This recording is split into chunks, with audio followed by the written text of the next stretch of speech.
seems to me that like we could be there's almost a typology could be. I don't know how you do that in a question with a questionnaire, but it's an extension. It's also sometimes a comparison. I see the value in religion and spirituality, and then sometimes it's just a flat out alternative, right? And I don't know if we've ever, or I don't know if I've ever sort of seen that done. And I think the language of sort of gender politics allows us to do that and really tease out the answers. We're working on nice little acronyms.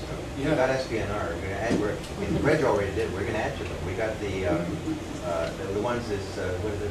Well, the RVNS. They're a tiny group. Religious but not spiritual. Right?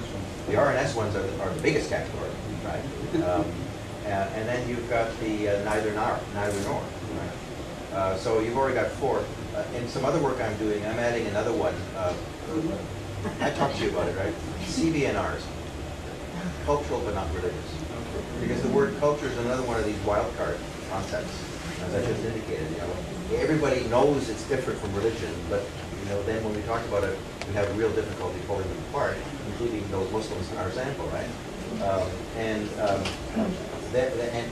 there's actually a wide swath of people across quote-unquote traditions in the research that I'm currently conducting, or in the old stuff too, that their religiousness is part of their cultural expression.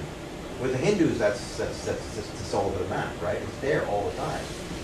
But there's a lot of Christians like that too. CBNRs are the Easter, Christmas, weddings, funerals kinds of Christians, right?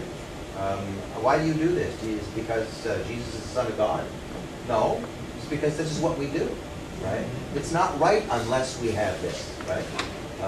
It's like turkey at Christmas and Thanksgiving. You do it, and it has religious roots, and in many situations has a religious understanding, but it doesn't have to have. And so you've got that swath of people, for much you might call people who are religious but not in a transcendent way, whatever that means, right? And where do you put people who say have privacy tradition and they celebrate Christmas?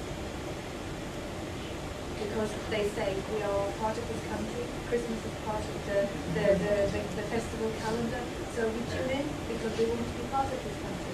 Well, there's that South Asian thing about, the many gods and goddesses in many ways but the same kind of thing, right? And you get that mostly from Hindus, right? And Sikhs. Sikhs less than Hindus in my research, but maybe different for Heather, what did you say? Yeah, I just wanted to kind of, in thinking about the gender and the sexuality, one of the things that also stood out that I said to Pam earlier, I'm actually not talking about sexuality today, which is totally bizarre for me, but one of the things that we have, what does your religion mean to you and what does your sexuality mean to you? And the way they possess those terms is very, very different. And that really stood out when we were looking through the surveys. Sexuality is deeply personal. And there isn't some external order of sexuality, it's a personal conversation, whereas religion still has that, for some religion is this thing over here, and what I'm doing is maybe not necessarily that, or it is that. And so there's that conversation that we're having about these two different ideas, and that's why I think the language of gender and sexuality, or sexuality studies, can maybe move forward our ability to think about religious identities, because there's still, sexuality used to be something very externally regulated and imposed, and there's been a transition in the way we understand or our conversation about it. But that, I didn't report on that, but there was that very clear difference in our survey. Okay, I don't know if we will have time to take all questions, but we have to move on. So, Sheranzin, please. And I took note of Anna and Pam. Okay. Yes. Hopefully we will have time. I had a few questions for different presenters. I'm going to start with Peter. You have this category of not religious with a tradition. And I was wondering what this means. Does it mean, is it a religious identity that we believe as a cultural identity? Because in Quebec we have these people, 80% of the population says that they are Catholic. It's those people. But they never go to the church. Yeah, that's where they are. I did have a look at the qualitative responses that we asked them to explain this stuff, right? And it's mostly what I would call an echo identity. Well, I was brought up that way, right? Okay. It's part of the family, right? Okay. Right. Often it's almost done apologetically, Okay. right? well, I guess, you know, maybe I really shouldn't call myself a Christian, but I still identify, you know, that kind of thing. It's a tenuous one thing, but I think the Québécois, there's an awful lot of folks like that. I would also be tempted to, if, you know, move further, there's a lot of CBNRs there. Yeah. In other words, it's don't you dare take that crucifix off the wall of the National Assembly, right? And that's our Catholic Church. Those Vietnamese and Africans can't use it, right? That kind of thing. That's the sort of thing that category. And the other question is for Eva. I found very interesting the methodology using video diaries. Can you tell a bit more about this methodology? Sure, and that's pulled from the UK project. They did the survey of the interviews and the video diaries. So in the survey, everyone who responds can also sign up to do an interview or an interview and a diary. So for the video diaries, what we did, the fantastic thing about technology is they record them themselves and they send them to us via Dropbox or, you know, and there's, rather than shipping cameras all over the place. So what we gave them were some fairly broad parameters and some themes that they could talk about. It's over the course of a week. It's about 15 minutes a day. So they could respond to some of the questions, or they could just tell us about an experience they had, or something they've been thinking about, or, I mean, it's quite broad what they do. It's sort of a series of reflections, diary reflections over the course of a week. And we're still gathering that, and we've received some, and we haven't looked at it yet, so I can't really report on what's happening there. But yeah, that's what they've been doing.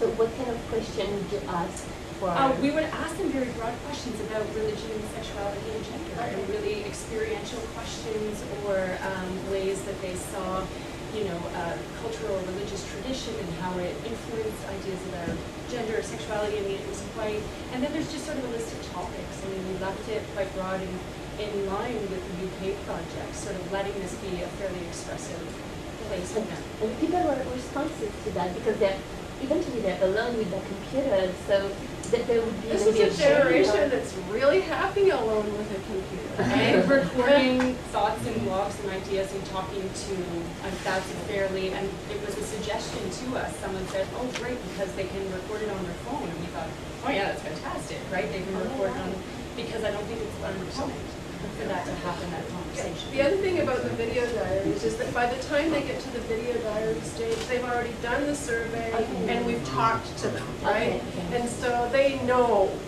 the sorts of things that at least we've asked them about. So the open-endedness is open-ended within the parameters that they already have heard from us twice, right? That's really interesting. And my last question is for Dorothy. You use the word distinction in your conclusion, and this really struck me because we use the same word in our paper that we will give this afternoon, and we use it using Bourdieu theory. So I was wondering if you could tell us a bit more about how the young people you interviewed see religion as a source of distinction. Can you explain a bit more how you use distinction in your context of research? Yeah, also the further Bourdieu as theoretical framework, but only very broad. Maybe a little. Oh, sorry. I indeed referred also to Bourdieu as a kind of theoretical framework of my study, but I didn't apply Bourdieu to the comparative findings. Okay. Yeah, and the way that the people used it, it's just, I don't know whether I can say much more than I did. It's just that it is one means of distinction, but there are quite a lot of other ways of distinction as well, and this is quite mixed, and it is not there are not these clearly defined boundaries, but it depends from situation to situation. Okay. How they play these games. Yeah. Okay. Thank you. Okay, so next is Yes, I had a comment and a question. My comment was in regards to the issue of ethnicity and second generation Muslim identity formation. Yeah, so my comment is in regards to ethnicity and second generation Muslim identity formation. And I think it's really important to contextualize the situation in which the study is being done, where it's being done. Because if you're looking at somewhere like Toronto, where it's possible to have Lebanese Muslim communities or Lebanese Muslim schools, something like that, yes, it's important to recognize that. But if you're looking at smaller communities, like say something like I'm studying the prairies, where those communities, you know, they may have had one mosque for 20 years, the issue is very different there. So I think it's really important to contextualize where the study is being done in that regard. And my question, I guess both Heather and Ruby can speak to it, but it's regarding peer authority. So how important, I guess I'm going to address Ruby, but you can speak to it as well. But Ruby, how important was peer interaction or peer authority? Because you said the internet's a very important source, but in my interviews, I saw that, you know, a lot of, especially Muslim women would say it's important for me to talk to friends or peers on issues or decisions that I've heard that I don't agree with. So I'm guessing you might have seen something like that as well? Yeah, there was a gender difference specifically for authority in terms of men and women. Because men were more an ideal about following an ideal, they tended to look more outside of themselves, more internet searches, looking for authorities there. The women were fluid in terms of it was family, friends, community, and so there was more of an interaction for them. We found that the ones who were more highly involved tended not to go to a mosque, and so they didn't have that kind of community, so their friends were their community. So their friends did play a large role in maintaining their religious identity. We also found that a lot of the highly involved women only had female Muslim friends who had the same morals and ethics they did, and if they were not Muslim, same thing. They were highly religious with the same morals and ethics as them. So they were staying in a group that was closer to how they felt they should be religiously, and so their friends were important, but they branched out as well. Family was important, internet was important, reading on their own was important, and so they maintained that as a group. The men tended to look more for authority, as I said, on the internet or through library searches or listening to sermons and things like that. They didn't talk very much about Muslim male friends being authorities at all. But again, part of our highly involved, we found that the men had a community. They went to the mosque. They just didn't really turn to the imams. Okay. Do you feel that for any reason that might be because sources of authority are generally men? Yeah. Point. And I just actually wanted to make a comment about ethnicity. It's not that we didn't find ethnicity important, it's that we asked them how they were being religious, and then we asked them about what they did if they had an ethnic identity, or what they did that was ethnic. And it was only the ones that were really highly involved in terms of how they were being religious, but they wanted to make that ethnic difference from their parents. And that being Muslim needed to take out some of the ethnic things their parents had brought with them. They didn't want to not be considered ethnic. They didn't consider themselves not Somalian or not Lebanese or not Iranian, but it was that they wanted to throw some of the ethnic qualities that their parents brought that they called religious out of the equation of being religious. They didn't think going to extravagant weddings was being religious. They thought that was cultural and it wasn't required. Some of them, felt that listening to music took away from their religiosity, but it was something their parents brought with them, and they didn't think it was right. So it's not that they were picking one or the other, there were just some ethnic issues that they wanted to not follow because they didn't consider them to be religiously in line with how they wanted to be Muslim. To some extent, I'm bouncing back a little bit. To some extent, it's difficult to report on that just now because we haven't actually looked at each specific tradition and to see whether there's that influence. So it's not quite a cohesive group of a particular identification, but we did ask about the influence of friends, parents, online religious leaders, religious texts. And we looked at a different series of components, and certainly friends are an important component, have a strong influence. And some of what, and I can't distinguish between male and female exactly, we have a higher number of females participating in the survey, as is the way. But what we did find, and one of the things that stands out to me from the interviews in particular, is that while numbers of them are compiling these different religious identities, so too are their friends.